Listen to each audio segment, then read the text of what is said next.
maka menurut hakim, penetapan tersangka atas pemohon haruslah dinyatakan tidak sah dan dinyatakan batal demi hukum.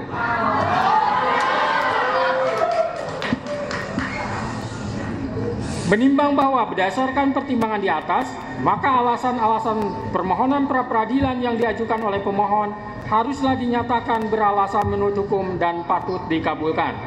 Menimbang bahwa oleh karena penetapan pemohon sebagai tersangka didasarkan pada penyidikan yang tidak sah, maka seluruh tindakan termohon terhadap pemohon menjadi tidak sah.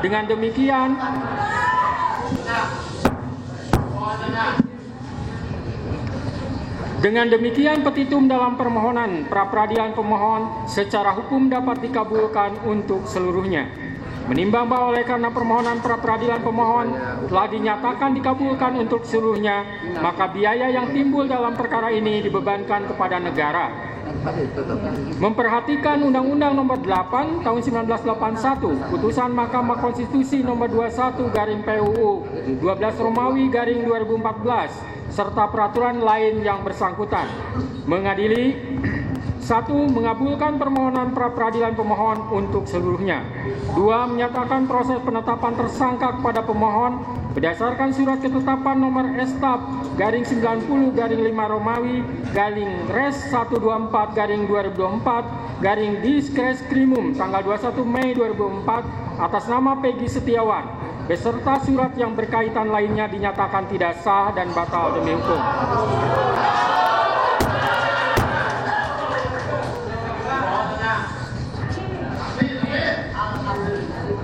3. Menyatakan tindakan termohon menetapkan pemohon sebagai tersangka dugaan tindak pidana perlindungan anak dan atau pembunuhan berencana dan atau pembunuhan sebagaimana dimaksud dalam pasal 80 ayat 1 junto pasal 81 ayat 1 Undang-Undang RI Nomor 35 Tahun 2014 tentang perubahan atas Undang-Undang RI Nomor 23 Tahun 2002 tentang perlindungan anak dan atau pasal 340 dan pasal 338 junto pasal 55 ayat 1 KUHP oleh Polri Daerah Jawa Barat Direktorat Reserse Kriminal Umum termohon adalah tidak sah dan tidak berdasarkan atas hukum.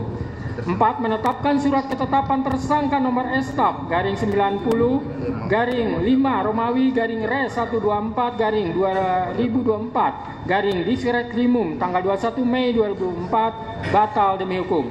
5. Menyatakan tidak sah segala keputusan dan atau penetapan yang dikeluarkan lebih lanjut oleh termohon yang berkenaan dengan penetapan tersangka atas diri pemohon oleh termohon.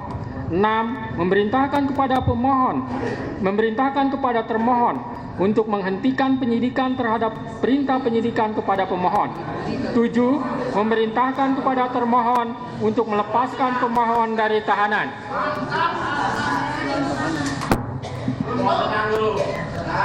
8. Memulihkan hak pemohon dalam kemampuan, kedudukan, dan harkat serta martabatnya seperti sedia kala. Dan 9. Membebankan biaya perkara kepada negara.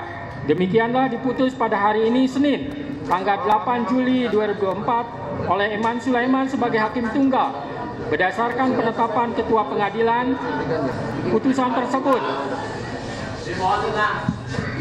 Putusan tersebut diucapkan dalam persidangan yang terbuka untuk umum pada hari ini oleh hakim tersebut dengan dibantu oleh Muhammad Al-Atta sebagai panitera pengganti pada PN Bandung dengan dihadiri oleh kuasa pemohon dan kuasa termohon. Demikian putusan sudah dijatuhkan. Intinya permohonan pra-peradilan dari pemohon dikabulkan.